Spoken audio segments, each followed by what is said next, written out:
எண்ணெய் நல்லா 2 ஸ்பூன் விட்டுக்கலாம். இதுலேயே 2 ஸ்பூன் விட்டுக்கலாம். சரியா? மோர் குழம்புக்கு மட்டும் கொஞ்சம் அதிகம். எதுக்கு இப்போ நான் 2 வடைச்சிட்டு வச்சுருக்கோம். இப்படி தான் போடுவேன்னு சொல்லியிருக்கேன். நல்லா பெரிய கடுகு எடுத்துக்கோங்க. இல்லாட்டி போன தடவை எப்படி நான் சின்ன கடுகு வாங்கி அதில் கல் இருந்துச்சு, ஒரு பிரச்சனை ஆகிடும்.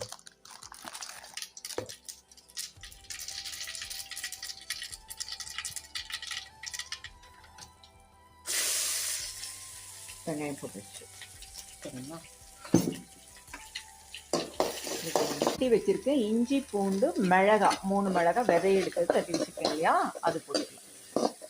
இது நல்லா ஃப்ரை ஆகட்டும். இப்போ பக்கத்தில் நம்ம இங்கே இப்போதான் கடுகு வந்து பொரிஞ்சிருக்கு. கொஞ்சமாக போட்டு நான் நல்லா நைஸாக தான் கட் பண்ணி வச்சுருக்கேன். ஓகே, இப்போ வாசம் போயிடுச்சு. இப்போ நம்ம என்ன பண்ணலாம், ஏன்னா அப்போ தான் பிடிக்கும் டேஸ்ட்டு. சரிங்களா?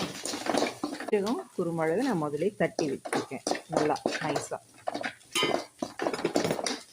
அதுக்குள்ளே இதே ஃப்ரை பண்ணிக்கலாம். கொஞ்சம் இது தண்ணியெல்லாம் விட வேண்டாம். இதுக்கு கொஞ்சம் லைட்டாக சால்ட் மட்டும் போட்டுக்கலாம். அதுலேயும் நம்ம என்ன பண்ணோம், ½ தான் சால்ட் போட்டுக்கோம்.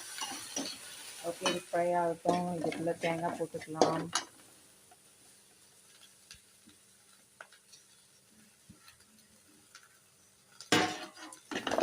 இது நல்ல டேஸ்ட்டாக இருக்கும். நம்ம அம்மா செஞ்சாங்கன்னா எப்படி இருக்கும், நம்ம பாட்டி செஞ்சாங்கன்னா எவ்வளோ நல்லாயிருக்கும், அந்த டேஸ்ட் வரும் உங்களுக்கு. ஓகே, ஹோட்டலில் சாப்பிட்ற மாதிரி இருக்காது, சூப் கலராக இருக்கும். போதும், அவ்வளோ போட்டு சாம்பார் லைட்டாக போடுறேன். கொஞ்சம்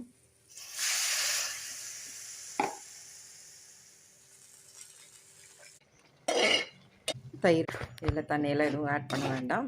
இப்போது ஒரு கொதி வந்தோன்னா அப்படியே இறக்கிடலாம்.